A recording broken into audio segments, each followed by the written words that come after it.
TJ here from the Dynasty DNA Fantasy Football Podcast. In today's episode, we're going to be breaking down the NFC East. Should be a killer episode. Join us, won't you?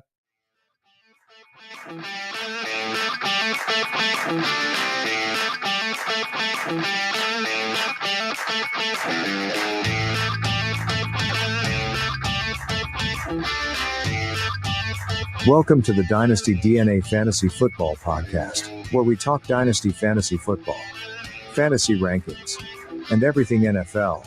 Join us and dominate your Dynasty league. It's in your DNA. And here's your host, TJ Blake.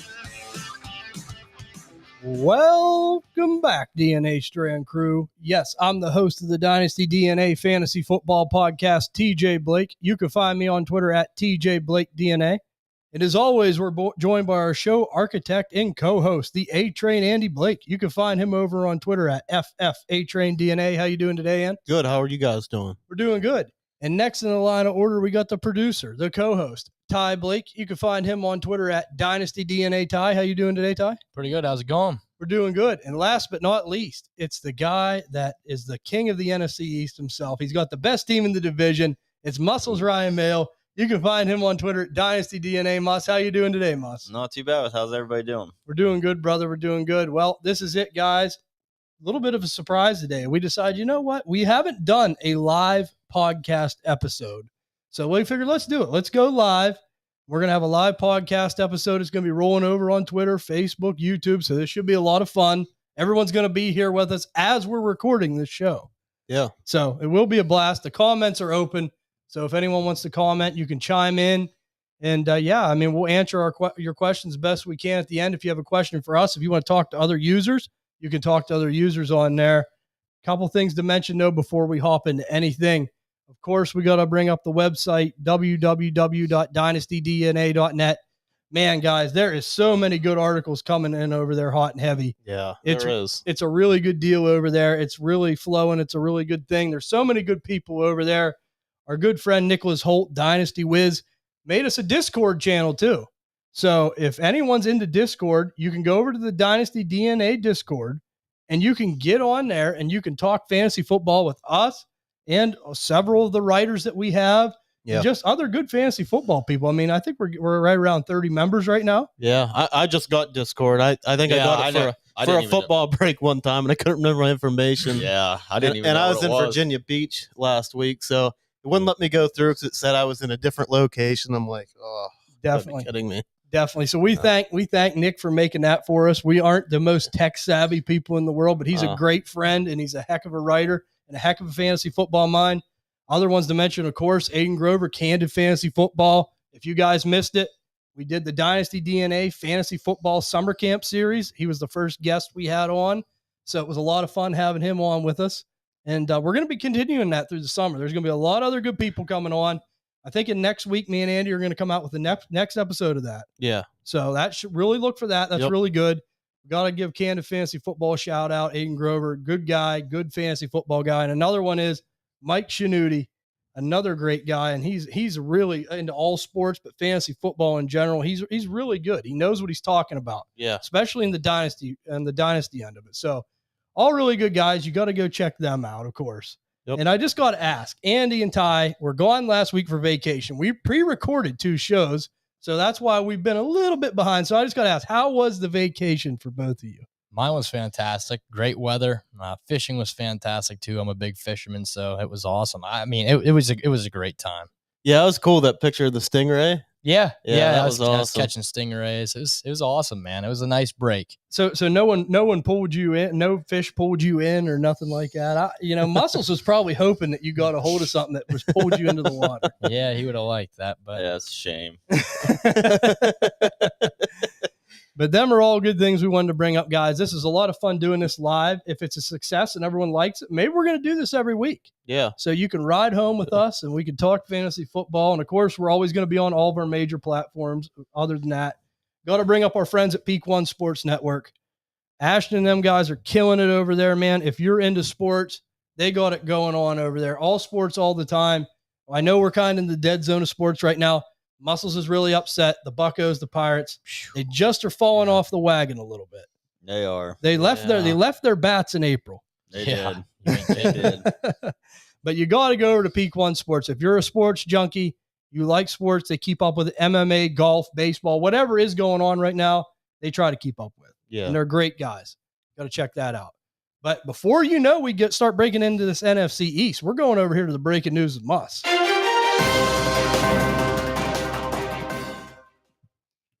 Okay, Cooper Kupp is practicing, so that's good. Yeah. From that, what did he tear his ACL? I think.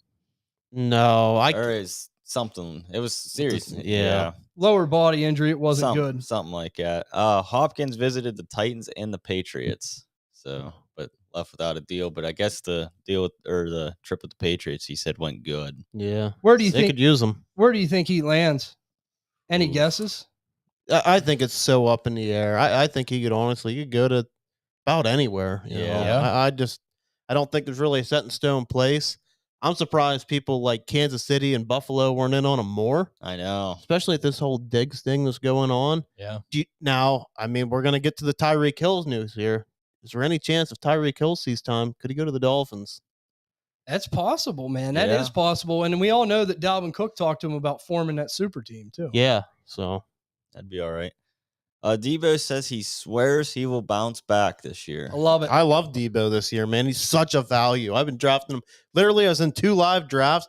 Debo Samuel went the other one. Debo Samuel. Nice. Click, I think it's in the 5th round. So. Yeah, that's great value for Debo Samuel. Great value.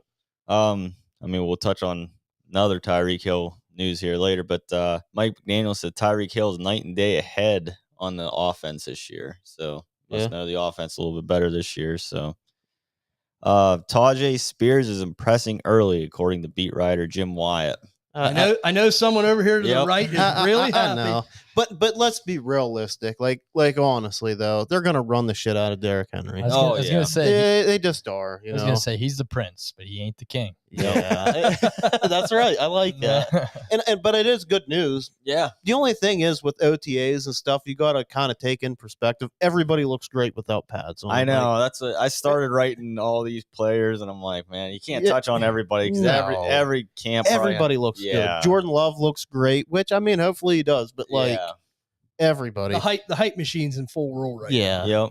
And we're probably late on this news, but we didn't record last week. Of course, Dalvin Cook got released. I have that wrote down. Yeah, I'll tell you what, man, that's one player there. That whole situation, I can't quite understand, but where do you think he ends up? That's the one, I know Denver's a possibility. Yeah. Well, they actually said that's later. They said they're not interested. They're not interested. Well, they brought in Benny Snell, so he's probably going to see some time. Oh, come on. This news isn't good. Bijan Robinson getting work as a punt returner. Oh my God. That's weird. That's another Arthur Smith. That's it. That just comes out of left field. Who knows what he wants to do? We'll see. I don't see that happening. I just don't. I don't either. But they said he was working as a punt returner drills. And I know people are going to say, well, Antonio Brown did. Well, Antonio Brown did before Antonio Brown was Antonio Brown. Yeah, that's how he got his. That's how he got a roster spot, and that's how he succeed. Bijan Robinson should not. He should not be fielding punts. He should not be fielding punts or kicks. If I had to have him back there, I'd just say nail it every time. Just nail it. Well, don't they still have Cordell Patterson? Yeah, that's what I don't understand. That don't. Don't make any sense. But I had to write that because I wanted to get everybody's reaction to that. Who are you getting your news from, Muss? Roto World. Roto World. Via Roto World. Inside joke. Bryce Young working with the starters. Course, so he might be the number 1 QB right out of camp.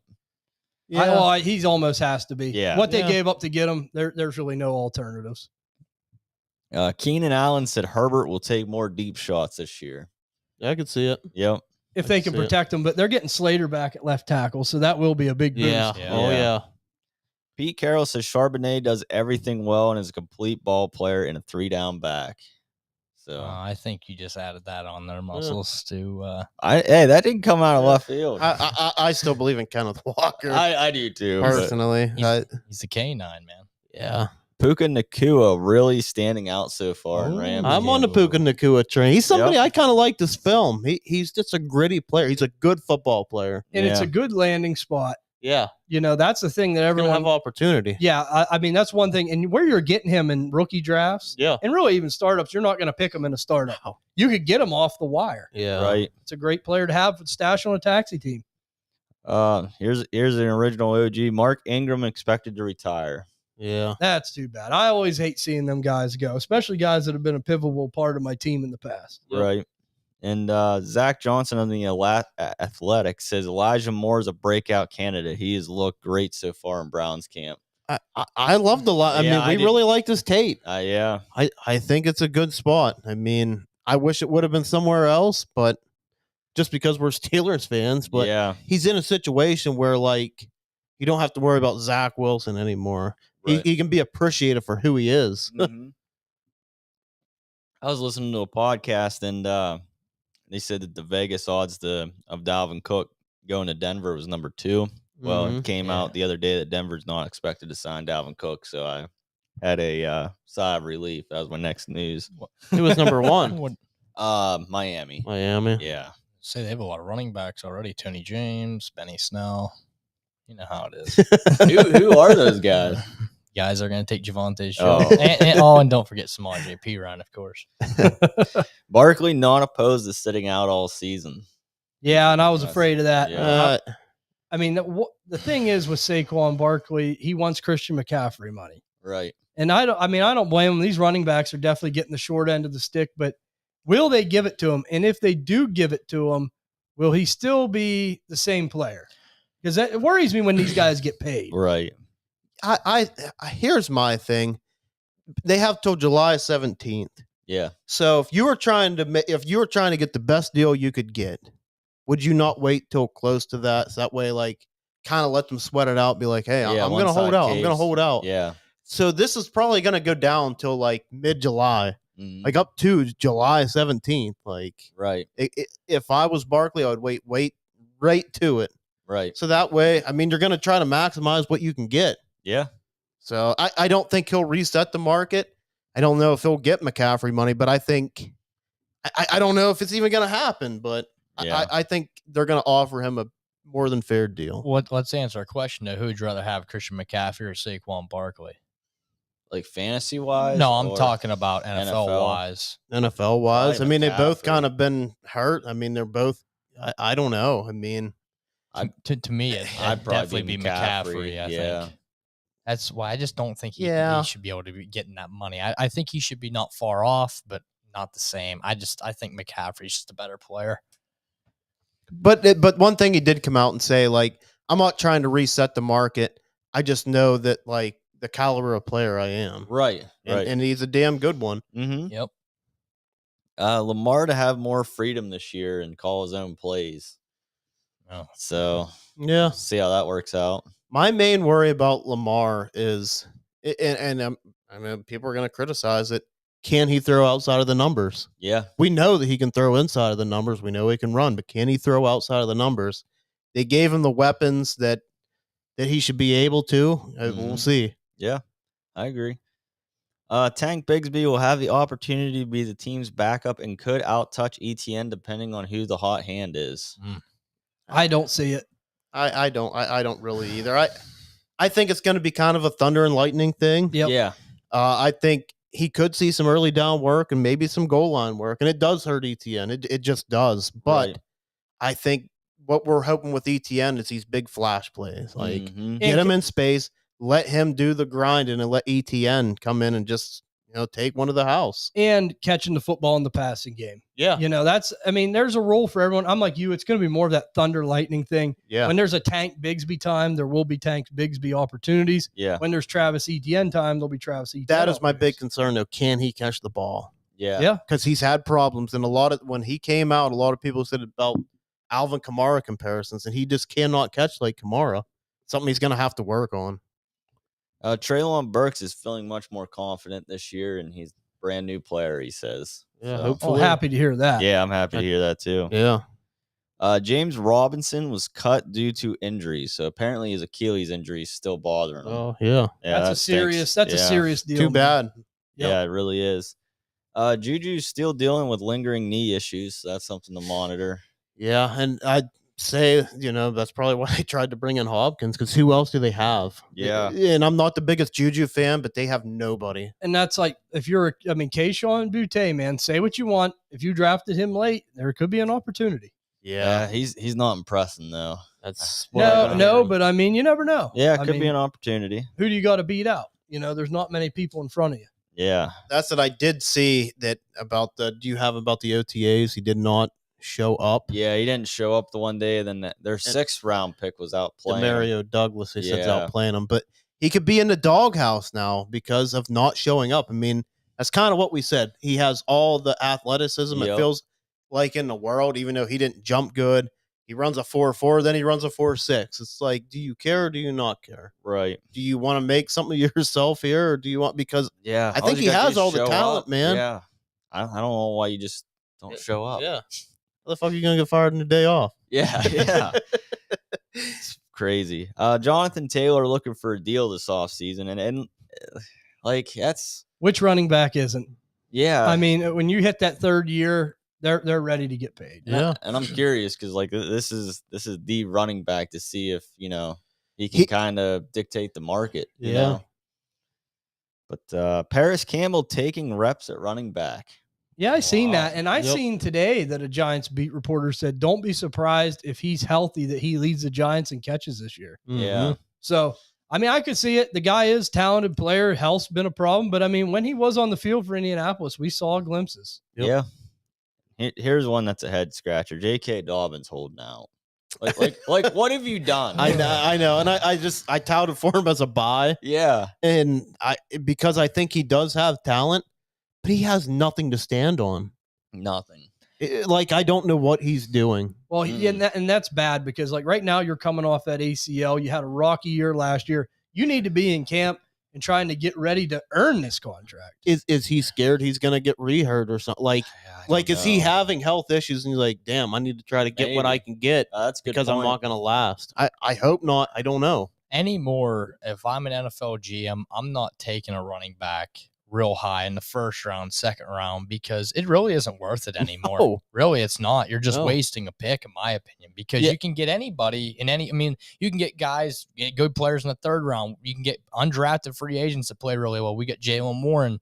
You get the guys who don't want to be that isn't wanted anymore. Just for, you know what I mean? It's just there's no sense in drafting a running back in the 1st or 2nd round anymore. It's a waste of a pick. Well, you almost might as well take them to your own personal bank vault and just lock yourselves in together. And I'm fine in the 2nd round, but the 1st round on the 5th year deal, that's where I don't know, because it's not like a 5th year deal because they're going to want paid before. Right. Which a lot of people are. I don't know. It's a bad situation. Seems like it happens year after year. Yeah, it does. Right. John Mechie's ready for camp. So that's good to hear. Yeah, that's real good. Malik Willis is outperforming Will Levis, according to Tennessee beat writer. Huh.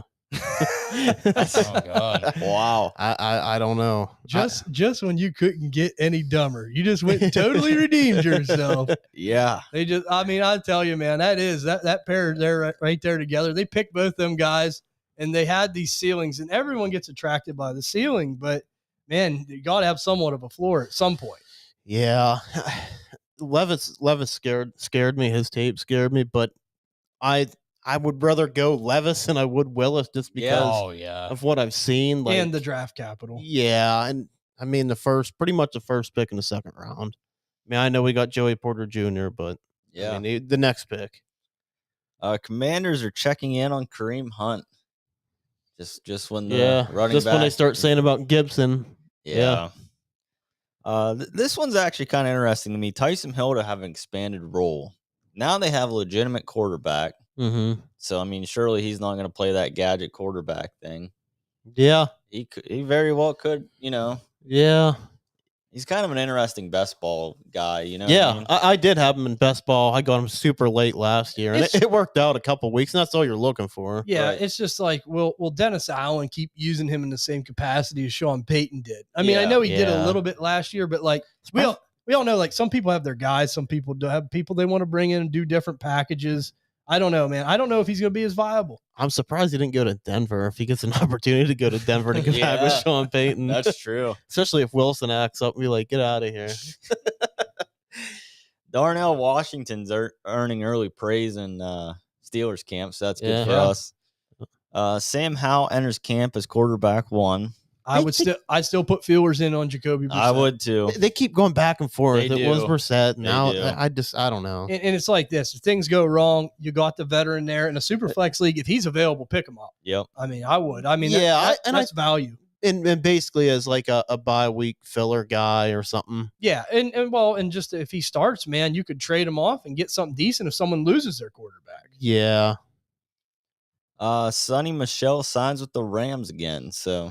Yeah, it's always sunny in LA. Yeah. Yep. It doesn't. I mean, if you're any believer in Akers, this shouldn't scare you off. No. If you're a believer in Zach Evans, it shouldn't scare you off either. Yeah. Dalvin Cook says he wants to go to a contender, so I mean that still opens the door for Miami. Something came out about him going to the Jets today, or I did see that in the way here. Yeah. God, that would be bad for Breece Hall. I don't think really. You don't think? It would just be bad for Dalvin mainly. I mean, because the fact that he was such a workhorse and going down to that. Yeah, because we even said on here last week or whenever we recorded last time, like Breece might take a little bit to get going. Yeah. So if they're wanting to contend, if he takes 10 weeks, they could be losing games because of that. That's true. He could sign a 1-year deal. Yeah, if he signs a 1-year deal, I think he's looking for multiple though. So like, just depends. If he wants to win, he takes a 1-year deal. Right. If he wants to get paid, he probably goes somewhere else. Right. We talked on this. Keyshawn Boutte not looking good. Didn't show up. Getting outplayed by the 6th round. I didn't have his name, but what was his name? Demario Douglas. Yeah. I think he's from Liberty, and he's not that good. Then I got Tyreek Hill under investigation for hitting a marina employee. Yeah, and Tyreek's been kind of in trouble in the past, so he puts himself in volatile situations. Yeah, and it's weird because like you see some stuff on social media with him, like he looks like a fun dude, like hanging out with kids and stuff. I don't know, man. I mean, hopefully, if he did it, he gets in trouble, and if he's innocent, hopefully he's innocent. Yeah, exactly. And then, yesterday, I mean, as the Steeler fans, I've been growing up watching Clark Haggans, but I saw he passed away yesterday. That's so too bad. Yeah, it is too bad. What, 46 or something? Yeah. Too young. Yeah. So, but that's all I got. All right, Moss. Appreciate you going over that. I know you had a lot to catch up on this week. Yeah. You made him say all that, and he's going to go first. Yeah. That's all right. Jeez, that's right. Might call the EMTs after this. Well, Muscles told me he was really excited about doing this breakdown because it's the Washington Commanders. We're going to go over here to Moss. He's going to break down his analysis of the Washington Commanders coming into 2023 from an NFL perspective and a fantasy perspective. Moss, the floor is yours. All right. So last year they finished 8-1. Dan Snyder finally sold the team after, years of them trying to get him to sell it. Which to me, the biggest thing to watch, I think, is how much of a leash Ron Rivera is on. Because he took the Commanders at the postseason the first season with the team, but hasn't won more than 8 games since. And I think like this is the year, and I just don't think they get it done. No. So I think after this year, I think he's probably done. That's just my opinion. Whatever. Wentz's experiment didn't work out last year, so they're back to square one with a quarterback. 5th round pick Sam Howell is getting all the right hype. Like it seems like they're hyping him up to be the guy, but he's a 5th round pick. Them day 3 guys. Yeah, not a good track record. But something interesting, they also bring in Brissett to compete for the job. They gave him a 1-year, $8 million deal. So it's not something to, bat an eye at. That's a decent amount of money for a backup. Definitely. Right. They got some weapons at receiver and running back, and it's the same weapons that Wentz had last year. So we'll see if Howell can take that step up. Offensive coordinator Eric Bieniemy, that's how you say it, right? Bieniemy from KC. He will call the plays, but he didn't in KC. So there's really nothing to look at from KC to see like how he would run the offense in Washington. And like I said before, isn't that kind of weird that like the Kansas City won the Super Bowl and like they knew Bieniemy was gone? Yeah. It's strange. Yeah, and here's something interesting. He's interviewed for 15 head coaching jobs in the last 5 years. Yeah. Wow. And they're kind of saying that if he can lead this offense, maybe he lands one. I think that's why he made the move to go to Washington, because everyone's saying they didn't want him. Yeah. Yeah. They just didn't want him. Yeah. Yep. And to me, like that's alarming. Like if you won a Super Bowl, like if you're wanted somewhere else, then okay, hey, better passers. We're like, we went rid of him. Right. That's weird. He's probably banking on Rivera getting fired and getting promoted. Yeah. And Washington. I think that's what happens. Yeah. I think that's what happens. This team, in my opinion, really hinges on quarterback play. Last year, they were 24th in points per game. They were 23rd in passing yards per game. And they were 12th in rushing yards per game. Now, their defense was 7th in points per game and 4th in passing yards per game and 11th in rushing yards per game. So their defense actually held up pretty good.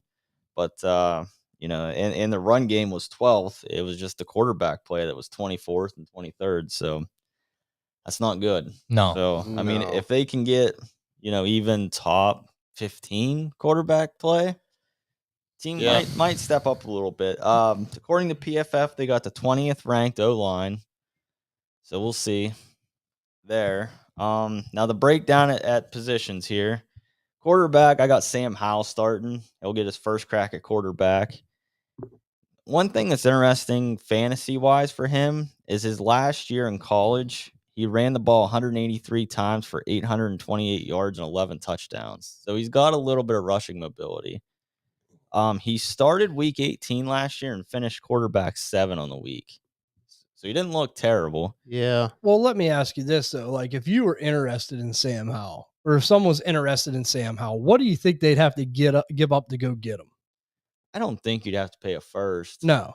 I don't think. I mean, 1 second. I mean, you think that's enough to do it, or you think that's? I would move him for 1 second. I mean, I know he was quarterback 7, but that was in week 18 where Dallas didn't even play all their starters. Like, yeah. I was just curious because there are people out there that covet him. Yeah, there is. I'm like you. I'm more leaning towards Brissett being that stable guy, but I don't know. I was just curious to think. I mean, Musk, so how are you on that fence? Are you more of a Brissett guy or more of a Sam Howell guy? See, Brissett's tough because it's like, I guess it would depend on how your team looks. I mean, are you talking fantasy wise? Well, yeah, from a fantasy perspective, if you had to lean one way or other, who do you think is going to be more viable this year? I'd probably say Sam Howell. Do you think so? I think so. I mean, interesting.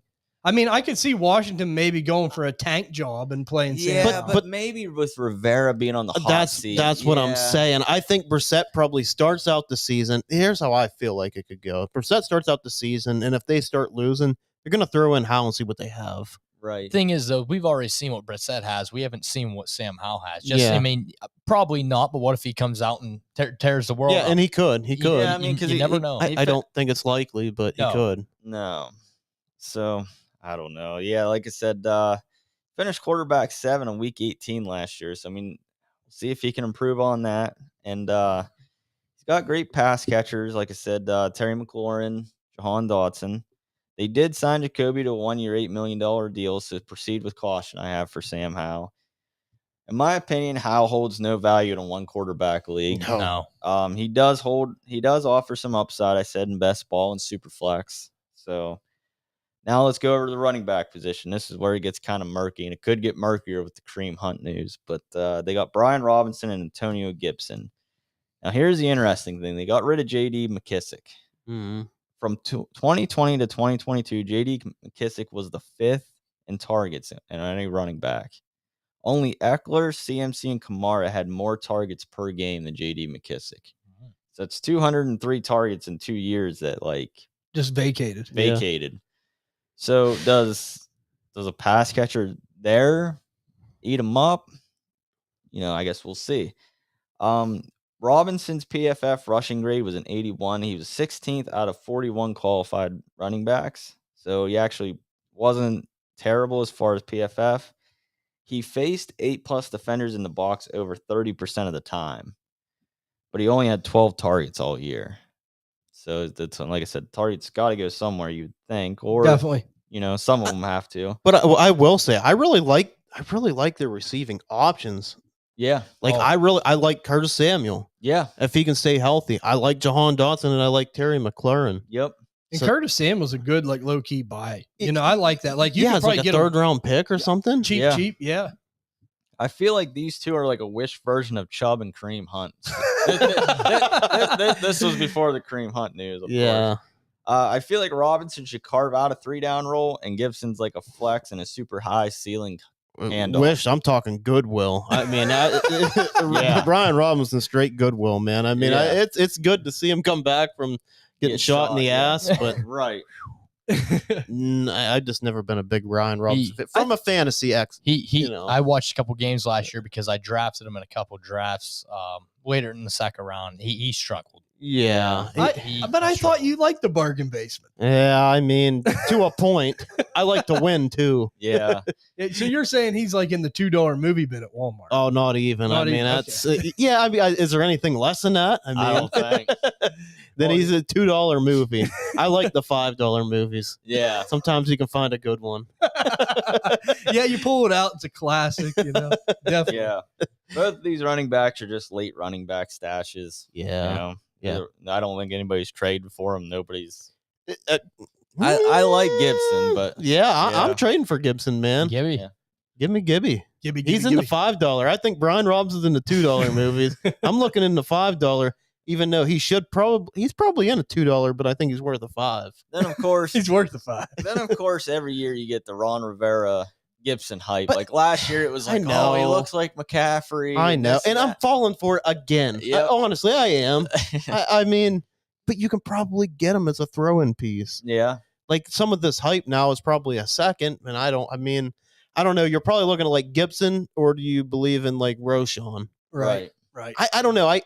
To me, I would take the upside of Roschon. I would probably take Roschon too, because we don't know. Right. Like he could be something. Right. Gibson could be too, but it's like he's just been bottled up there. Yeah. Now I will say next year he's a free agent though, I think, right? He's off his rookie deal. So yeah. But then at that point, there's more running backs, more talent coming in the league. And then exactly. It could just be a bad situation. Yeah, totally. Yeah. So now going over to the pass catchers, we got Terry McLaurin. Here's an interesting thing. He won against the top cornerbacks last year. So Jair, I think that's how you say it. Jair Alexander. Yeah, he went 5 for 73 and a touch. Yeah. And then Stephon Gilmore, he went 113, no touches. And then Darius Slay, 6 catches, 102 yards, no touchdowns. And then 8 catches, 128 yards, and no touchdowns. So, like, he pretty good against the top corner. Oh, Terry's good, man. Yeah. The one thing about Terry, though, and, it's just odd because it seems like he could turn it on and turn it off at any time. And, it seems like that quarterback play, he could be relying on certain quarterback play. Right. It's weird. I mean, like, we know, like, Howe come in. I don't know if how he did in his last week with him or not, but I'm like, not sure. If Brissett coming in, like, that's kind of interesting. Like, we've seen Brissett do really well with Amari Cooper. Yeah. So, like, if he does play, maybe he propels Terry a little more. Yeah, because he was going off with Heineke at quarterback. Yeah. So here's McLaurin's career quarterbacks: Carson Wentz, Tyler Heineke, Alex Smith, Fitzmagic, Dwayne Haskins, Colt McCoy, Case Keenum, Kyle Allen, and Garrett Gilmore. Fitzmagic's a dog. That's about it. Yeah, right? Yeah. So they're saying, maybe this could be the best quarterback. Either one of them might be the best quarterback he's seen.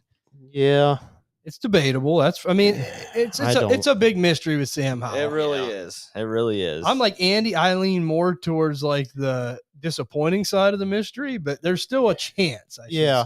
Yeah. Real quick, McLaurin's game with Howe, he had 16.40 fantasy points, wide receiver 14, 6 targets, 3 catches, 74 yards, and a touchdown. There we go. It is interesting, but I will say to pause with caution because like everybody was talking about how well Sam Howell played against Dallas. Yeah. But the thing is, man, Dallas is one of them teams that gets sleepy every once in a while. And it was the last week of the season. Yeah, they didn't even play their starters the whole time. Yeah, I mean, so they could have just been in cruise control. Yeah, I mean, I will say this for Sam Howell. It's probably good to throw him into a game like that to get some live game reps. Yeah. But it's like, I would just proceed with caution. Yep. Heineke and Wentz were ranked bottom 10 in PFF grades last year. So no surprise there. Yeah. So, I mean, that's, like I said, McLaurin could take a step up. Next, we got Jahan Dotson, 16th overall pick in 2022. He got 35 catches, 523 yards, and 7 touchdowns in 12 games in his rookie year. PFF grade of a 74, so he's 31st out of 80 qualified receivers. I believe he's a great buy. I think you're paying wide receiver 4 numbers right now for him. You're paying wide receiver 4 numbers for him? Yeah. So, Damn. So yeah, I mean, well, Jahan Dotson's somebody that I wasn't like real impressed with when he came in. But I will say that I thought he had the best hands in the class. yeah. But like it seemed like a lot of the plays he won on were guys falling down and stuff. Really showed out in the NFL. Yeah, he did. Great red zone guy. I mean, he catches a lot of touchdowns. and I just think he's a forgotten man. He really You, is. you know, like that 2022 receiver class was so good. He just kind of goes under the radar. You know, like George Pickens, like is flashy. You know, Right. like I mean, like we talk about Garrett Wilson. Everyone's in love with Garrett Wilson. You still got your Drake London believers. We just hate the Atlanta offense. Yeah. You know, like, but that's all on everyone's mind. And then you forget about Jahan Dotson. He did get hurt. yeah. Maybe that made people forget about him a little bit too. And it's just like, seems like, I don't know about you guys. I followed the NFL for a long time, my whole life.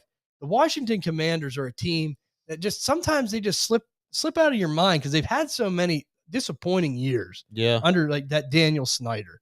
You know, so I don't know. Maybe just forget about them a little bit. If you're in the NFC or the NFC East, you might remember them a little bit more. Yeah. But when you're on the AFC side of the ledger, they might slip your mind a little bit. Right. No, I think like this is just a little fact thing here, but they have to change their team name again, I believe.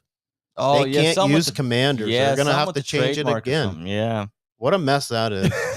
What a mess that is. Yeah. I mean, whatever they changed it to, I kind of liked the Washington football team. I mean, I was like, oh, you know. It's catchy. Yeah.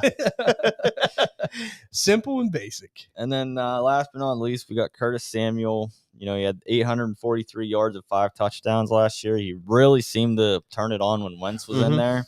Former Ron Rivera guy too. Yeah. Back in Carolina. Yeah. So what I have, I mean, he's a great buy low, great best ball guy. Yeah. Oh And yeah. if somebody would happen to go down either McLaurin or Dotson, I mean, I think he's got a high ceiling. Yeah. And Still only 26 years old. I mean, Terry McLaurin's 27. Terry McLaurin's Wow. older than him. He came in late. I would have never guessed that. Yep. Yeah, he is pretty young. And then tight end room, I just stay away from it. What about Logan Thomas, Moss? I drafted him real late in the league. Yeah, I actually have that. So you drafted him in a two tight end league. Yeah. Round 27, pick 10. Yeah. Stole him. Like, hey, And he was tight end 32 last year. yeah. Yeah, but he was injured though. quite a Yeah, he bit was last injured, year. I think, a lot. Was he? Yeah, I want to He's not. I mean, he's not nothing special. He's not bad. no, he played 14 games. Oh, What did he? happened? Yeah. I think he was just banged up most of the year. He might have played through it, but every week he was questionable. Every Mhm. damn week. Unfortunately. He was tight end 3 back in 2020. Yeah, he was a beast Yep. that year. Yeah. I remember 110 that. targets. Yeah. Well, you never know. Maybe with new quarterback play, might be a little bit of a sleeper in late rounds. Yeah, I mean, at that point, it's like you're just throwing a dart and whatever Right. hits. Right. As far as fantasy wise, the only fantasy relevant guy they brought in was Chris Rodriguez to be at the draft. Yeah, another Six- Goodwill guy. Yeah, exactly. So as far as the draft goes, there's really nothing to talk about. He's there. the color of the day, green. I think what we're going to have to come out with is a new shirt that says Ron Rivera Goodwill guys. Have a list of them, right? Yeah. What color are we picking today? You know, the green tag's like 25 cents or whatever. Which I'm shitting on Goodwill. I get some nice stuff at Goodwill. Yeah. Yeah. How was their draft this year? What was like normally their grade? They have just like They got a corner. They got Emmanuel Forbes, Yeah, I know. Forbes. They got Javarius Martin. Yeah. They passed on Joey Porter Jr., which a lot of people said that they probably wouldn't do, but they did. Yeah. And he did slip down further in the draft. so just Yeah. like a okay day, nothing. Yeah, nothing that really. Yeah. Right. Nothing splashy. Yeah. And then I have them like middle of the road. I have them finishing 7 and 10. You know, Fourth, you get him fourth place. Yeah. Yeah. And we'll be going over the final predictions at the end of the show. But what is intriguing, though, is do they finish with the worst record in the league? I think it's possible. I think it's possible, but I look at like a lot of it's going to depend. Does Arizona play Kyler Murray?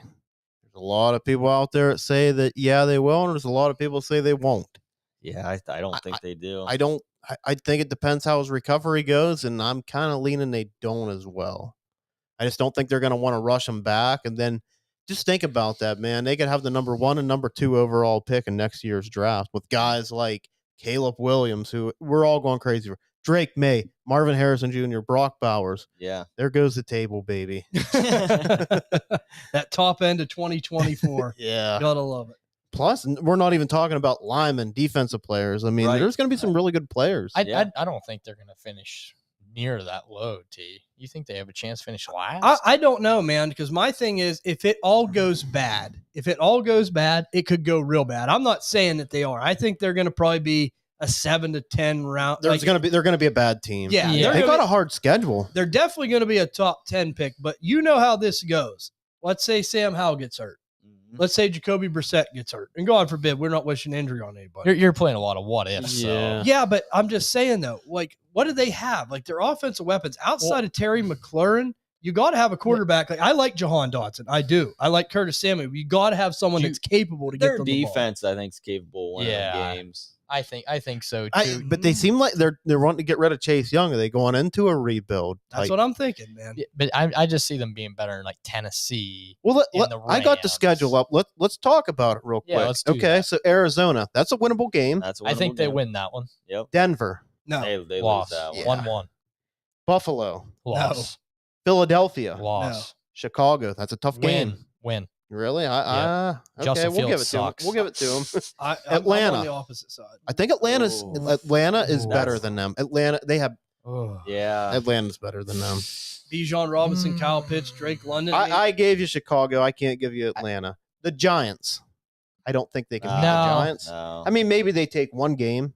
Yeah. We'll give them one game. Yeah, give them one game. Philadelphia. No. Nope. That's a loss. No, They're that's going to two lose losses. both. New England. I don't think they can't beat New England. I mean, I know New England's not that good, but their defense. That's the type of team that Bill Belichick can out-prepare them. Yeah, you're right. I think New England beats them. I think they beat them both games. Seattle. No, they ain't going to beat Seattle. No. Nope, I don't think so either. We already gave them one game with the Giants. They play the Giants against Dallas. No way. No. I don't think they beat No. Dallas. No. Miami. I don't think they No. beat Miami. The Rams. That's a winnable game. Yeah, I it's a think they winnable beat the game, Rams. yeah. So what are we at? 5? We're at 5 or 6? 5, I think. I think we're at 5 there. The Jets. They're not beating No. the Jets. San Francisco. No.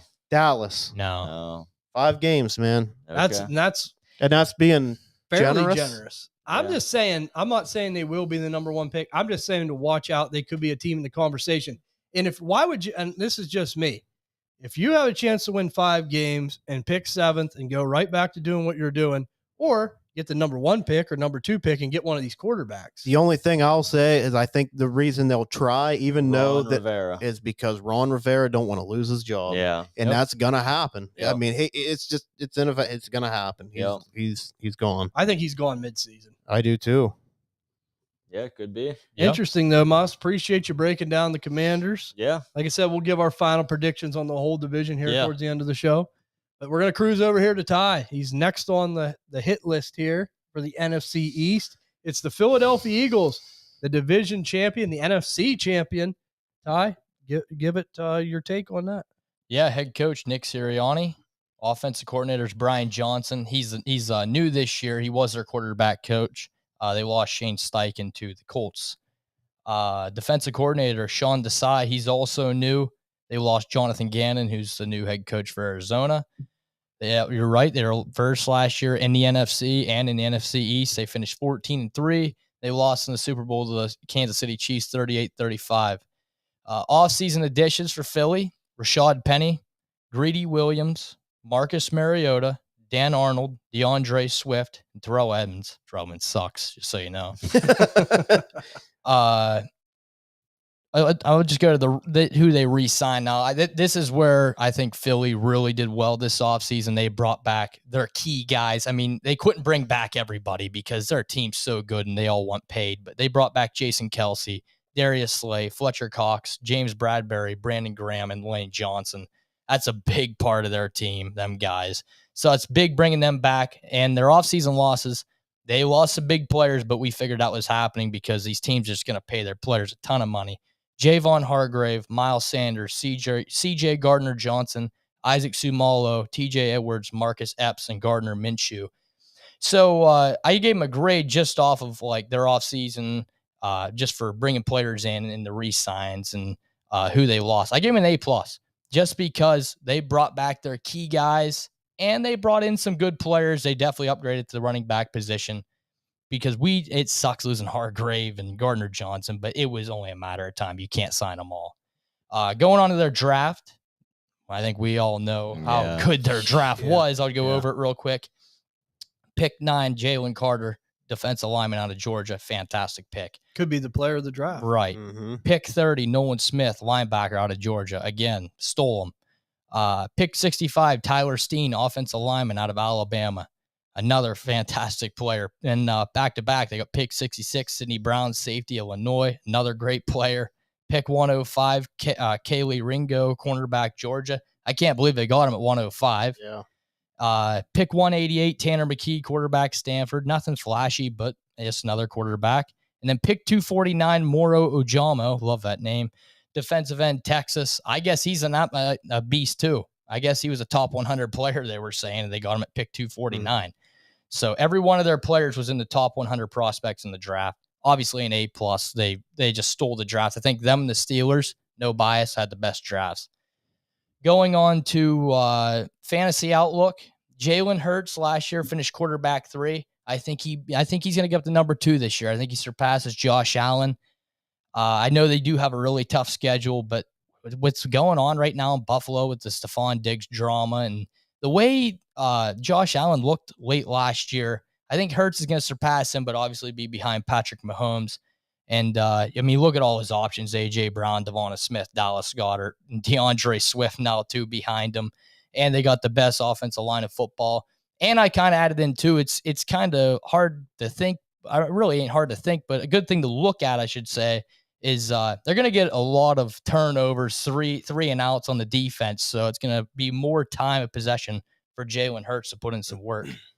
DeAndre Swift, he's the new running back coming this year. He was running back 21 last year. I think he's going to have a huge year. I think he's going to skyrocket. I think he could be a top 10 back this year. I don't know how you guys think about that. If you want to take over real quick. I think, honestly, I think there's a chance, there's an outside chance, but Philly, I think they really wanted him. I do think he's going to get the bulk of the work.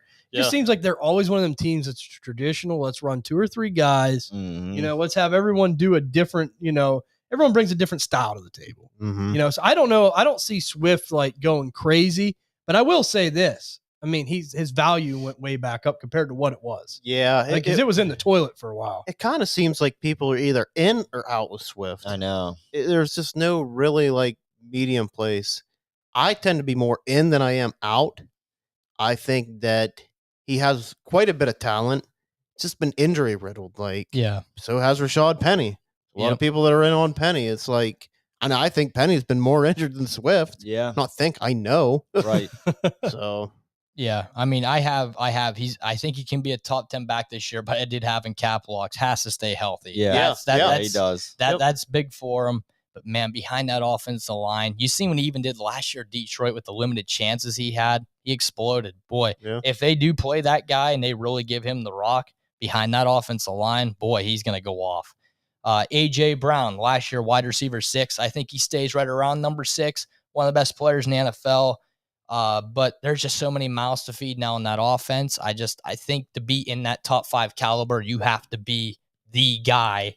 Who commands practically everything in your offense. Right. There's so many good receivers anymore. It's crazy.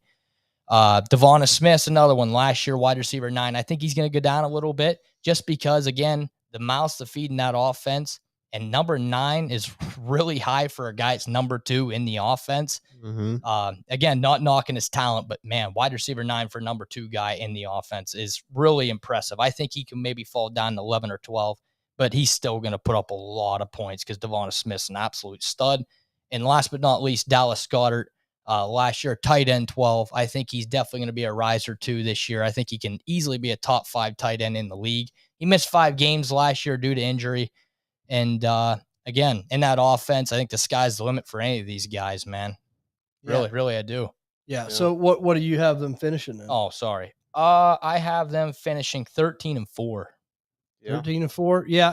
And I do think Philly's going to be the team in the NFC again. Yeah. I got to give credit to Howie Roseman, their general manager. Oh man, Did a phenomenal job Yeah. yet again. I mean, he's playing chess while everyone else is playing checkers in the NFC right now. Yeah. And that's just the truth of it. The NFC's kind of behind the curve. Whenever some of these big time quarterbacks left the AFC, Brady, Manning, Roethlisberger, Rivers, some of these guys have held that standard bearing for so long. I thought maybe the NFC would kind of maybe rise a little bit. Yeah. It just seems like it hasn't happened, but Philly is really ahead of the curve there. Yeah. So I will say that I really like them. I don't know, man. I mean, I'd love to get anybody in that offense, but you're going to pay big prices. Mm-hmm. I mean, unfortunately, DeAndre Swift, like we mentioned, he's somebody that is real hot and cold.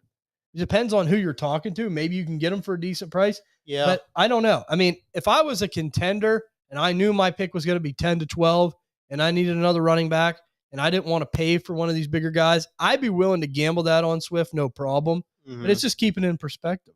Yeah.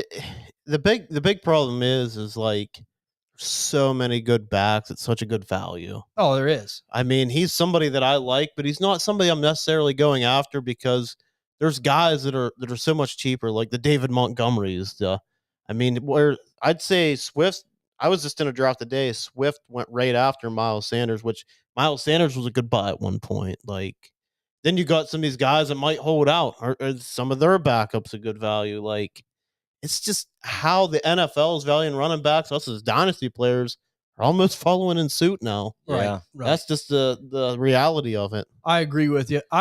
My thing is, if you do want them, I just think that that's a price that it's okay. Like I'm first, late first. Yeah. Like 10 to 12. I feel comfortable with it. I mean, look, 2024 is looking good, but any class can change in a minute. Oh, yeah. We know that it's top heavy. Mm-hmm. Like, I mean, if you know that your pick's going to be 10 to 12, if you're absolutely loaded and you want to acquire him, that's fine. I wouldn't recommend doing it. I'm like you. I'm not like the biggest Swift guy. Mm-hmm. I never have been. And really, this move's really hyping him up. But you can't overpay for him. That's basically what I'm saying. If you want him 10 to 12, I'm fine with. Yeah. What do you guys have for records for Philly? I was going to save that to the end, but just to look here, I have them sitting at 12-5 right now. I have them 12-5. Yeah, I think that's fair. Really? Yeah, I think they're going to be right there. I mean, I still think they're going to win the NFC. I think they're going to be the number one team. Me too. You don't think the 49ers will? 49ers aren't in that division. Oh, I thought you just mean NFC in general. Oh. Yeah, you said number one team in NFC. Oh, Yeah. number one in NFC? Yeah, I think better than the 49ers. Well, and two, there's so much. Well, we're going to get to the 49ers, but there's so much quarterback turmoil going on out there right now. I mean, who's going to play? There's three guys. It's tough to say. Yeah. I'm just going to go with Philly because their general manager did a phenomenal job. Their coach has done a great job, and they put themselves in a great position. Because if you line them up to the 49ers, I mean, so we don't even know, is it Brock Purdy or whoever? Right. Jalen Hurts. Obviously, Jalen Hurts. For sure. Debo Samuel or A.J. Brown? A.J. Brown. Yeah. Devonta Smith or Brandon Ayuk? Devonta Smith. Yeah. I mean, and it's not that Ayuk and Debo aren't good. Right. It's just they're just better. Yeah. Until you look at that defense, I mean, I like San Fran's defense, but Philadelphia's defense is nasty. They're the team to beat, man. I see what Muss is saying, though, because I don't think their schedule's near as tough as Philly's, because Philly's got a brutal schedule this year. They do, but I think they can handle it. I'm going Philly. Oh, I like Philly. I can see what you're saying, though, Yeah. Muss. Yeah. But, yeah, I think Philly edges them out by a hair, though. I don't think it's going to be too big of a margin. Definitely not. Well, we're going to go over to me now. It's going to be the Dallas Cowboys. A lot of guys, a lot of writers of ours are fans. Going to break these guys down, man. Dallas, it's really interesting because they're just like one of these teams that like they just got so much hype around them, and you just wonder like, are they going to get over the hump? You know, that's always a tough thing to say with them. They're going to be having Mike McCarthy return for his fourth season as the head coach in 2023. I think he's done an okay job there, but the big changes in the coaching staff is they hired Brian Schottenheimer and got rid of Kellen Moore for OC. And I don't know how I feel about that. That's kind of got me really worried. I mean, Kellen Moore did such a great job with the Cowboys for a long time. I mean, I think he was kind of like the scapegoat for the loss this year. And Brian Schottenheimer, you look at him historically, man, he was an offensive coordinator for three previous teams. He's with the Jets from 2006 to 2011. That was his best run. But then he was followed that up by being the offensive coordinator for the Rams from 2012 to 2014. And then finally he was with the Seahawks as the OC from 2018 to 2020. None of these teams were overpowering, super high scoring, dynamic offenses. In 12 years of him being an offensive coordinator, his teams averaged to be 14th in total points scored, if you were to add all them averages together. So right about middle of the pack. Mm-hmm. So again, he's not horrible, but it doesn't blow you away. I think Kellen Moore was a real dynamic mind. I think he was really good for Dak. And my question is, Mike McCarthy has an offensive background. I mean, you think the only way I think is he controlling more of these play calls, and Brian Schottenheimer going to be more of a yes man? I don't know. That's that. But to me, I'm not a big Brian Schottenheimer guy.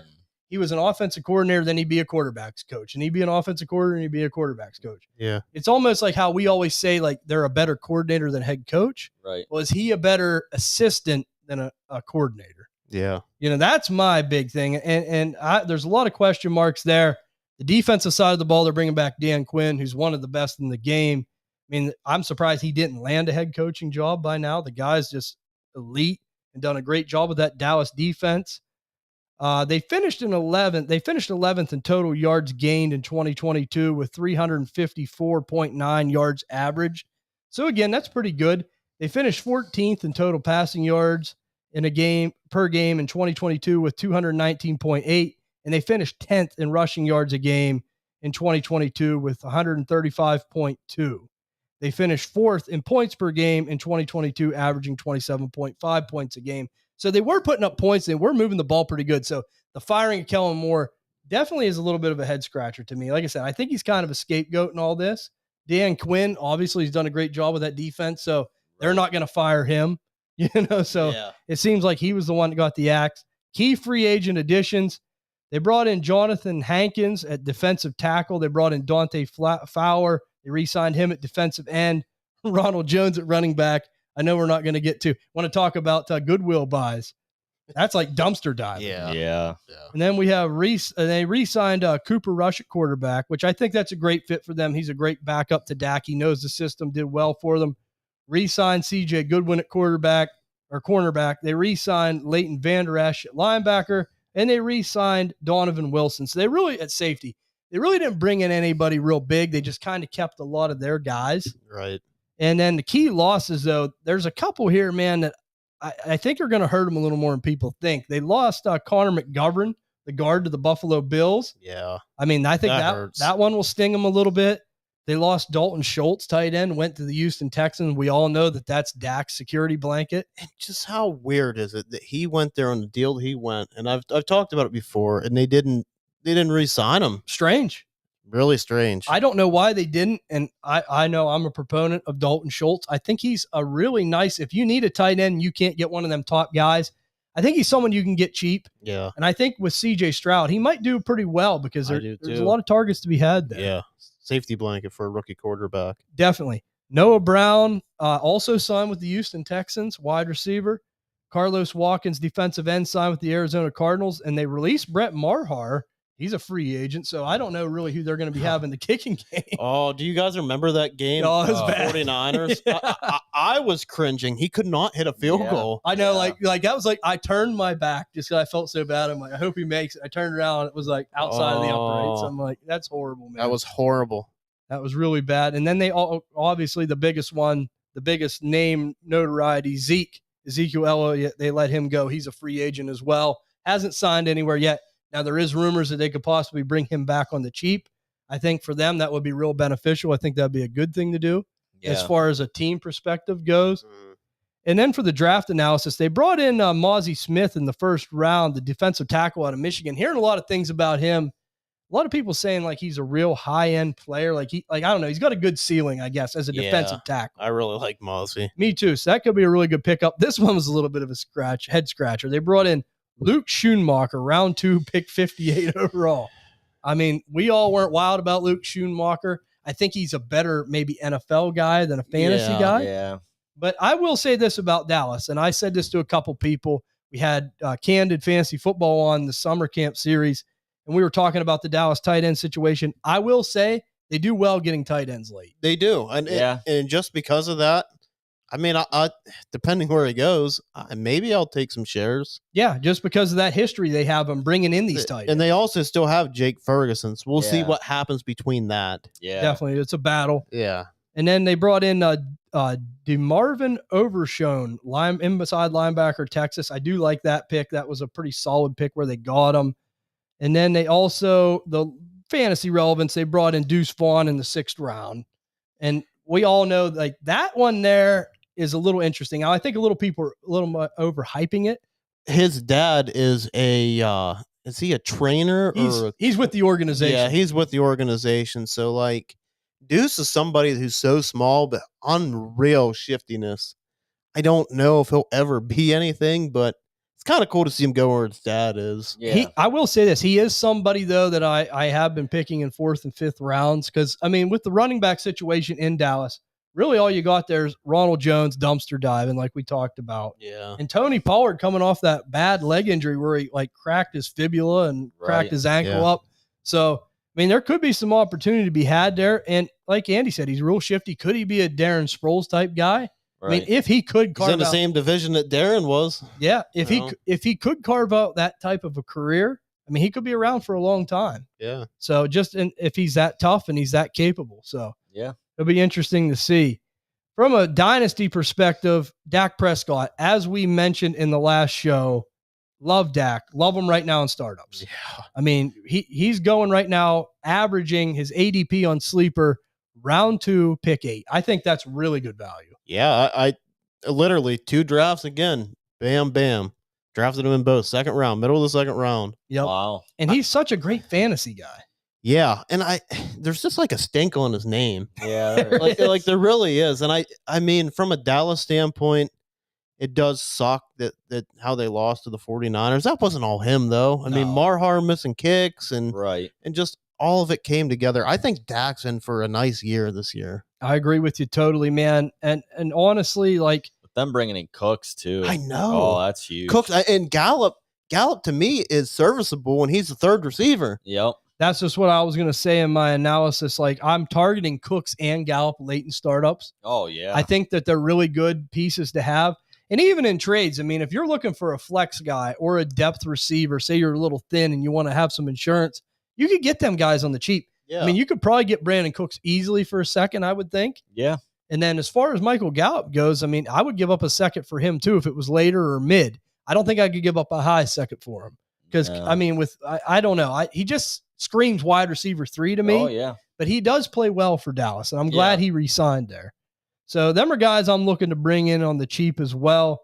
I with Dak, I just think that's a great pairing if you have like a Mahomes or a Hurts or someone like that at the top end of your ticket. You can get them like what were them trade prices we seen? It was absurd some of the trades that were going down. Yeah. Yeah. I mean, there's been a lot of like Anthony Richardson. I offered him just to see if it would happen. When a guy drafted Anthony Richardson, see if I could get Anthony Richardson for him straight up, got declined right away. Yeah. I was kind of surprised. I mean, I know you were offering Dak. I was offering Dak for Rich. It's not really a trade I want to do. I just want to see if it would work. Right. Like for sure. I don't have any of these like subscriptions to like trade so I was just seeing, just will this work? Yeah, just testing the market. Declined right away. Right. Andy's always in the deep alleys of fantasy football going through. I mean, if you would have took it, I don't think it's horrible. No, I don't either. I was just kind of surprised. Yeah, I honestly think that's fair. I'm in the deep alleys. I like that. Yeah, you are. You're like in the dark, deep alleys, going back and forth, like checking behind dumpsters. And now honestly though, I like that though, and like I like your thinking on that, and that's good for show analysis. It just shows you how depleted his value is. Yeah, I'm like you. There's like a stink on his name right now. Okay, from an NFL perspective, he might have choked in some games, whatever. I still don't think it's all on him, but as from a fantasy perspective, he puts up these high-end numbers year after year. Yeah. I mean, you couldn't ask more for a quarterback, too, if you could acquire him. And like I said, that's a perfect move to me if you have a Mahomes, a Hurts, and you're looking for somebody. If you could get your hands on him, I think that can put you over the top real easily. I got him at 2.7 in the last draft I was in. Yep. So right around that range. I think that's a great spot for him. It is. And that's someone I'd target in startups. Yeah. For sure. Another player to mention, Tony Pollard. coming off this horrible leg injury where he shattered his ankle and he fractured his fibula as well. I hate that with running backs. Yeah. I mean, that worries me. I mean, I know bones can heal, but still, man, that's anytime a running back with any leg injury, whether it be an Achilles, an ACL, bones breaking, that's never great in any form or fashion. He's just someone that I'm not targeting. I've never been overly in love with Tony Pollard. I could see his time being up sooner rather than later. And we all know Zeke could be coming back on the cheap too. So, I mean, just everyone thinks he's going to get this monster volume this year, and he definitely could if Zeke don't come back or they don't bring someone else in. But there's other guys out there as well. Leonard Fournette, Kareem Hunt. I mean, you never know. Yeah, I'm kind of on the other side. Like, I don't think he's a long-term asset. I think he could be an absolute dog this year. Do you really? Yeah. I just don't see it, man. I do. I mean, it does worry me about, his injury, because let's just see how it goes. Yeah. Let's just see how it looks. I mean, like you said, that's not really an injury that's just like there's a timetable. You're just going to come back. Like, it's a fibula. Like, that could be a really big deal.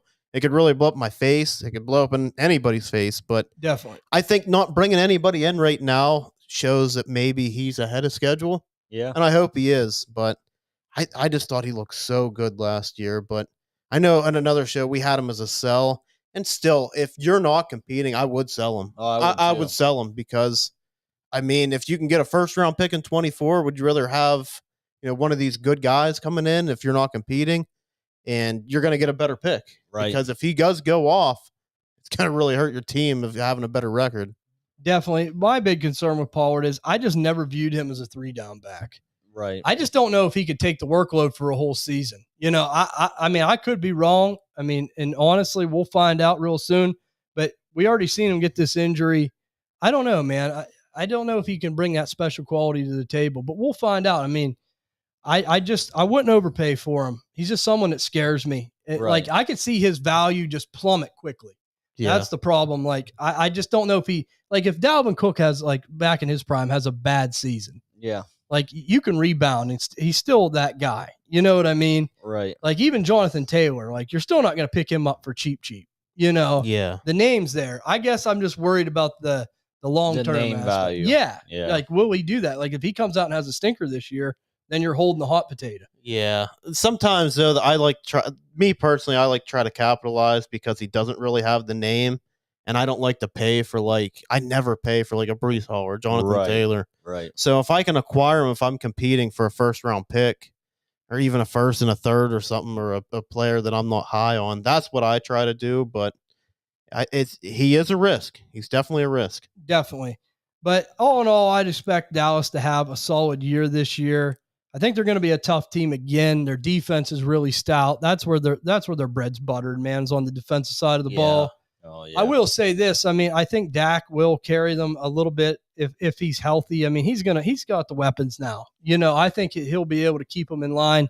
I don't have them finishing far behind Philly. I think they get second in the division. I got them at 11-6, but I think that they're going to do pretty well. I think they're bound for the playoffs again. Will they make a deep run? I doubt it. They always seem to have these troubles and struggles as of late. So I don't know how far they'll go, but they're a competitive team, and I'm making the playoffs, and I think they're 11-6. Yeah. That's where I got them to 11-6. I think they got to rely some on their defense. I mean, Micah Parsons, and they bring in Gilmore. Yep. That helps a ton. I mean, Diggs, I really, really like their defense. So if there's a year for them to try to get over the top, everybody stays healthy. That's a key. I mean, Dak, he broke his ankle, which was gruesome to watch. Oh, yeah. Was that CD's rookie year? Where he broke? I don't know. Anyways, he broke his ankle. It was horrible. Yeah. And then the whole thumb, stuff happened. Yeah. We just need a healthy year out of Dak with this defense. And, I mean, they could be on the heels of the Eagles, I think. I just don't think they're better. No, definitely not. Well, that's going to do the Cowboys. We're going to go over to And here. He's got the last team in the division, the New York Giants, his second favorite team, and I'll let him break them down right now. Well, they're going to go to the Super Bowl against the Steelers, so. I wish. Yeah, I know, right? But their head coach, Brian Daboll, he did win Coach of the Year last year, his first season with the Giants. It is believed to be he's a big part of Josh Allen's success in Buffalo. It's the first time they made the playoffs since 2016. So It's kind of nice to see him get over that hump and bring in a guy like Daboll. They lost the Eagles, of course, 38-7. Just a brutal game. They just couldn't get anything going. But I kind of think they didn't really belong in the playoffs last year. I mean, they did. They beat Minnesota. Yeah. But there's a big stat on Minnesota about how many games that they've won by like a point. Right. So that for even them to be in the playoffs is kind of crazy. Bring in Mike Kafka, second year as the offensive coordinator. Was a quarterback coach, passing game coordinator with KC from 2018 to 21. So also another former NFL player. So that's another thing that I like for Daniel Jones, as I've been touting show after show. Daniel Jones is such a buy. I mean, to have Kafka, Daboll, I think this really helps him. You know, it gives them some supporting cast from a coaching standpoint. I remember when they had Judge, and oh my God, was it such a mess there? Yeah. I mean, even changing GMs, I mean, it's just a fresh of breath air. So Don Wink Martindale is his second year as a defensive coordinator, was with the Ravens, defensive coach 2012, allowed 371 points, tied for 17th last year. So they were kind of just, a middle of the pack defensive team. Kind of seemed that way with the offense as well. So, which they did. They scored 365. That was 15th. So, yeah, right in the middle. So, I go to some key free agent signing. Bobby Okokieri. I'm definitely you're not good. saying that right. But formerly the Colts, they did get him on a 4-year deal. I kind of looked into him a little bit, and he seems like he's a real good for the run game, like a good tackle guy. And I think that's what they could use, because they did draft Thibodeau, who I thought was a sensational pick where they got him at. Good edge guy, can put pressure on the quarterback. So this might really help him in the run game. Not the flashiest move, but I think it's solid. Paris Campbell, who we kind of talked about at the beginning of the show, I think it's a great upgrade for the Giants if he can stay healthy. Right. Reports could be he's in the backfield. Somebody's still only 25 years old. Yeah. So, former first-round pick out of Ohio State, definitely been injured. Prior to last season, 7 games was the most he's ever played in a season. So that's something that it's got to change. I really like him in the backfield, but how many hits is he going to be able to take? Yeah, So he's not very big. No, he's not very big. He's somebody that I hope they use him that way, but I don't want him to see like Debo Samuel. I was just gonna say he's not built like Debo. Yeah, he's just not built like Debo, and even Debo is somebody that can't seem to stay healthy. So he's definitely somebody I'm interested at his cost. Kind of think he's just like a throw-in piece. I mean, can you get him for a 3rd-round pick? Would you guys trade a 3rd round? I would easily. He's kind of like Curtis Samuel prices. Yeah, he really is. Yeah. And I mean, I like Curtis Samuel, but I'd rather have Paris Campbell. Yeah. In my opinion, he's somebody I kind of really like coming out too. Key free agent loss that they had, Richie James. I mean, I think Paris Campbell is better. Richie James went to a good spot though in Kansas City. Really turned it on at the end of the year. I mean, obviously you can't keep everybody, but that was a guy that left. In their NFL draft, they get Deontay Banks, cornerback out of Maryland. I like Banks, but he's really athletic, but just needs some coaching. So for me, he's not really a guy that's going to help him just this year. It's kind of like a future pick. Yeah. Then they also drafted in the 2nd round John Michael Schmitz, center out of Minnesota. He's my number 1 center. It came out of the draft. I think he's just really, really good. He understands his assignments, gets them done, and he has the ability to be a top-end center. Then they draft Jalen Hyatt in the 3rd round, and that's a guy that just fell. I feel like after he ran his 40, it just kind of went from there. Yep. Jalen Hyatt, somebody that's probably mainly just a down-the-field threat, but I do feel like if Daboll sees something, maybe he'll work with them, and maybe he can kind of expand his route tree and kind of get a little bit of something under his wing, If there's one receiver in the Giants offense that you guys would target, who would you target, Ty? Like if you had to pick one, that's a tough question. Yeah, there are not many. Good I know mine. I'd probably go Campbell. I'd go Hodgins. Really? Mm-hmm. I'd probably go Hyatt. Everyone's got a different opinion on it. And they drafted Wan'Dale Robinson too, last year. So that's another guy that people don't think about. I kind of like what I mean. Like I know what you're saying. Like upside wise, you know what I mean with Hyatt. Like I could see. Like I guess it depends on what you want. I mean, if you want this season, Paris Campbell, Hodgins, but if you want maybe like futures in hopes that you can find something there, Hyatt or Wan'Dale. Yeah. I'm not the biggest Wan'Dale fan either. I'll get into that. Last guy I'm going to talk about, they drafted round 5, a guy that I really liked his tape. I know a lot of us did. Eric Gray, somebody I liked early in the process, showed good patience and great hands, but he did run into 4.6s, and he is 5'9", 207. So, like, it's not like he's a 250-pound, 240-pound guy. Right. So I think that's a little alarming. Could he see time, though? Saquon Barkley, and that's what I'm going to get into next. So July 17th is the deadline we talked about a little bit earlier for franchise players like Barkley, Jacobs, and them to get this deal done. Can they get it done? Still in talks. I do think there's no way I can sit here and answer this today. Nobody knows. Nobody knows. Barkley doesn't even know. Right. I think there's a good chance. I think there's a better chance for him than there is Jacobs. Yeah. I really do. Put a percent on it.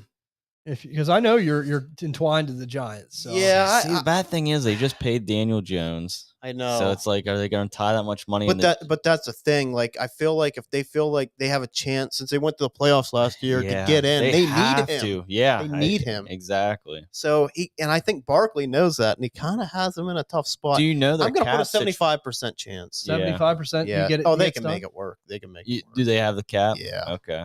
I wasn't sure. They can make it work. So I don't know. He said he doesn't want to reset the market.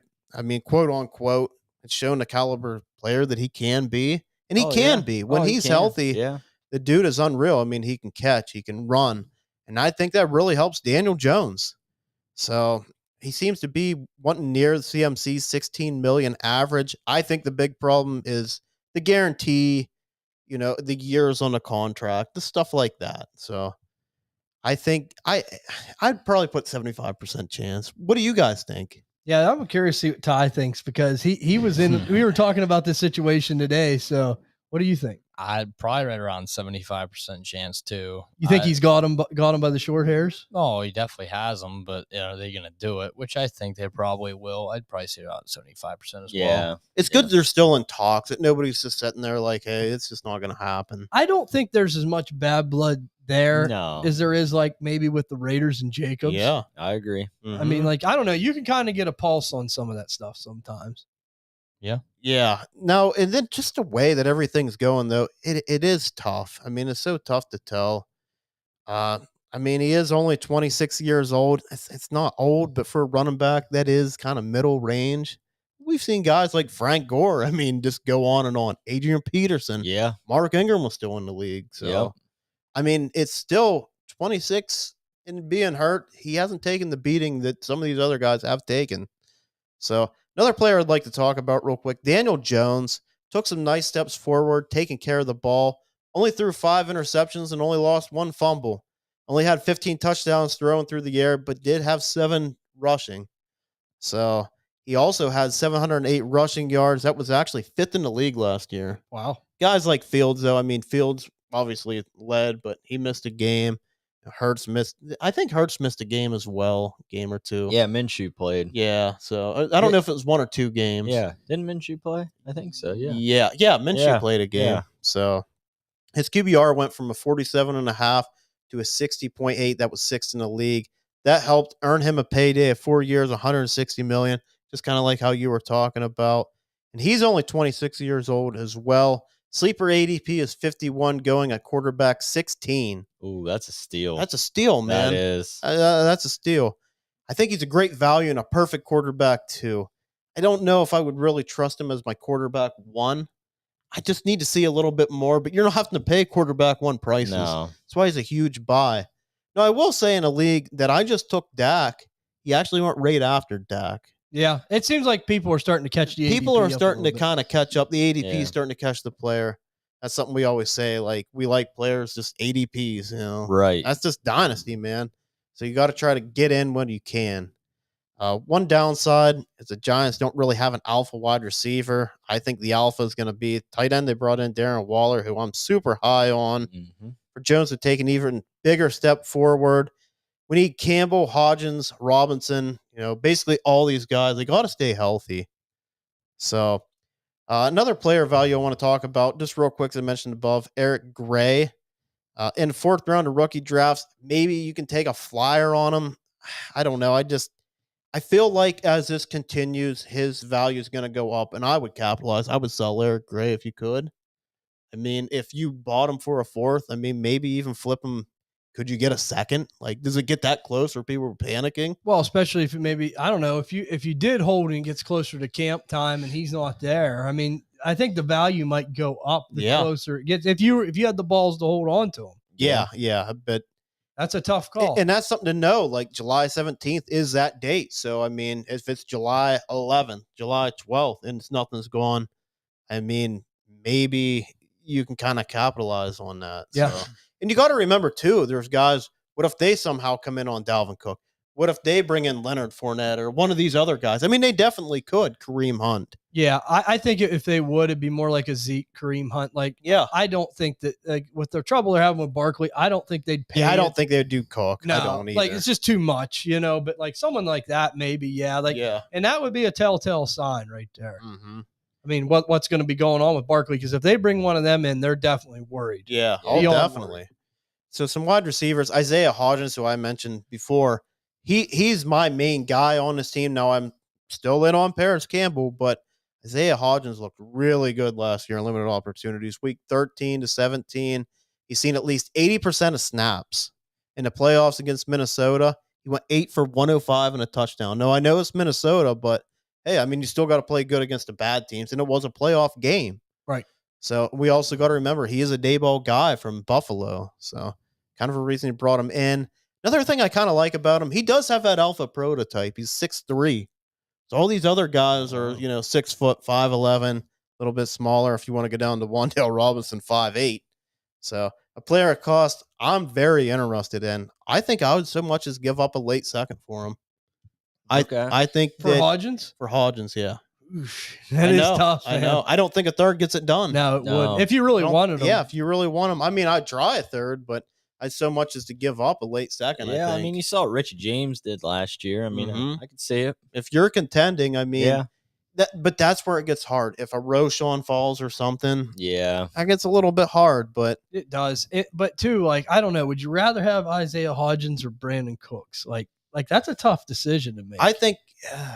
Isn't that a tough decision? I think if you're actually competing, I think I'd rather have Cooks. I think I'd rather have Hodgins. Okay. Would you really? I think I would. I'd rather have Cooks. Tiebreaker? Yep. I think I'd rather have Hodgins personally, but I still like Cooks. It just makes for an interesting question. Oh, yeah, for sure. I agree with you. I don't think you could acquire Hodgins for a third. I don't think you could either. I would definitely try. Yeah, I'd try. Yeah. I think he might be more of a player for player slot guy. Or a throw in throw in type piece. Wan'Dale Robinson, second-year player out of Kentucky. Like I said before, I wasn't very high on him, only 5'8", 185. He did test super athletic. He also looked good at times last year towards ACL week 11. It kind of looked like he was on a breakout. It did for a minute. You're right. He had an 11. I think it might have been that game. He had 11 receptions and then tore his ACL. So kind of a tough break for him. He did come out and say he plans to play week 1. So maybe you think you could get him for a third? I don't know if you could because you probably drafted him for a second. That's what I was going to say. Exactly. Either he's got to be a throw-in or someone's probably going to hold. I don't really want him personally. He's just not somebody coveting. Somebody that's for me. You got guys still there: Darius Slayton, Sterling Shepard. They did bring in Jamison Crowder. Just average, probably spike week, best ball, late dart throw guys. Right, definitely. So Darren Waller. I've talked about him before. I think he could be a top 3 tight end. Yeah. I think he has a chance in the ability to be what he once was with the Raiders, but he's another one. He's got to stay healthy. I see him having over 100 targets, and I think he probably will be the focal point of the offense. So my record and overall thoughts, I have him at 8-9. That's third in the division. So, yeah, if you kept listening, they're not in the Super Bowl, but they have a tough division. Philly's just a powerhouse, and it looks to be going that way forward. Dallas has had some nice improvements with really good defense. The Giants are going in the right direction with Dayball. Such a great coach. They're just young. They're just a young team, not quite there. And I think they might even know this because drafting a guy like Banks in the first round, he's kind of a work in progress. I think Banks could be really good. It's going to take a little bit of time. Hyatt, same way, third round pick. Mm-hmm. I mean, just a guy that they're going to need to work a little bit. Just raw. Yeah. And also, I think this record depends a lot. Can they get this Barkley contract done? I mean, if they don't, I mean, could they be? They're not going to be a bottom of the tier team, but I mean, 8 wins might be tough for them if Barkley is not there. Definitely. I agree with that. So, final division predictions. Is that your wrap up on all that? Yeah, that's all I have. Okay, so final division predictions. I'll start with you. From the top to the bottom, what do you have it? I have Philly at 12-5, Dallas at 11-6, the Giants at 8-9, and Washington at 5-12. I like it. Well, I'll go to mine now. I have Philly at 12-5, Dallas at 11-6. So we got that on. Yeah. Same there. I have the Giants at 10-7. Okay. I do think that they're gonna do fairly well. Yeah. You know? And I have the Washington Commanders at 6-11. Okay. I'm just thinking that maybe if everyone stays healthy, maybe they can win a game or two in their division against like the Giants or Cowboys. Maybe that'll help propel them to that 6th win. Yeah. But I'm still thinking they could maybe finish really bad. Yeah, I do too. Ty, what do you have? I have Eagles 14-3, Cowboys 10-7, Giants 9-8, and Commanders 6-11.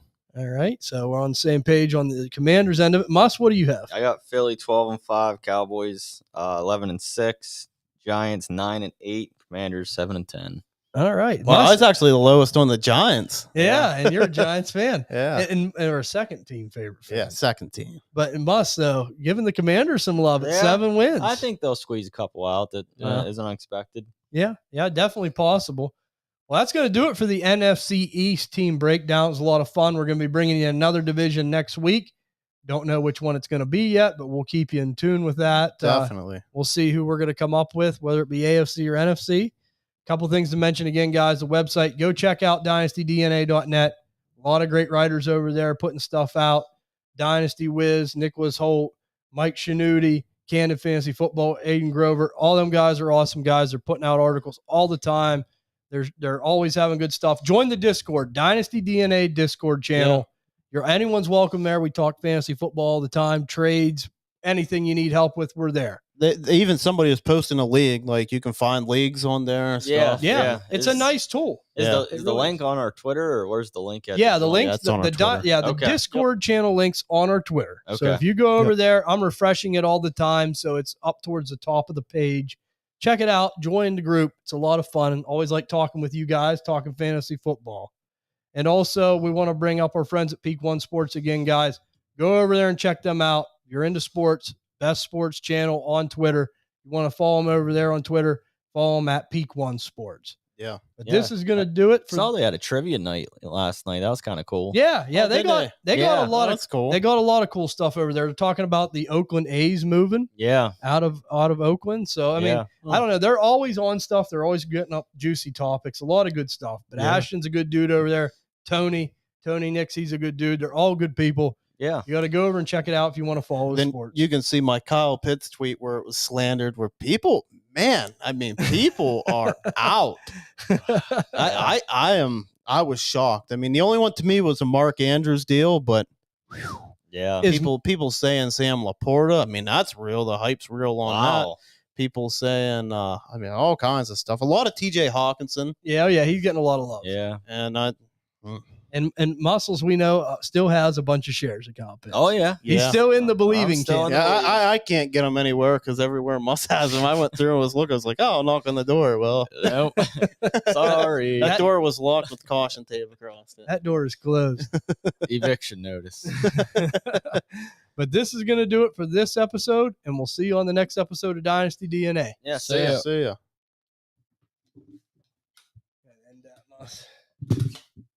Oh.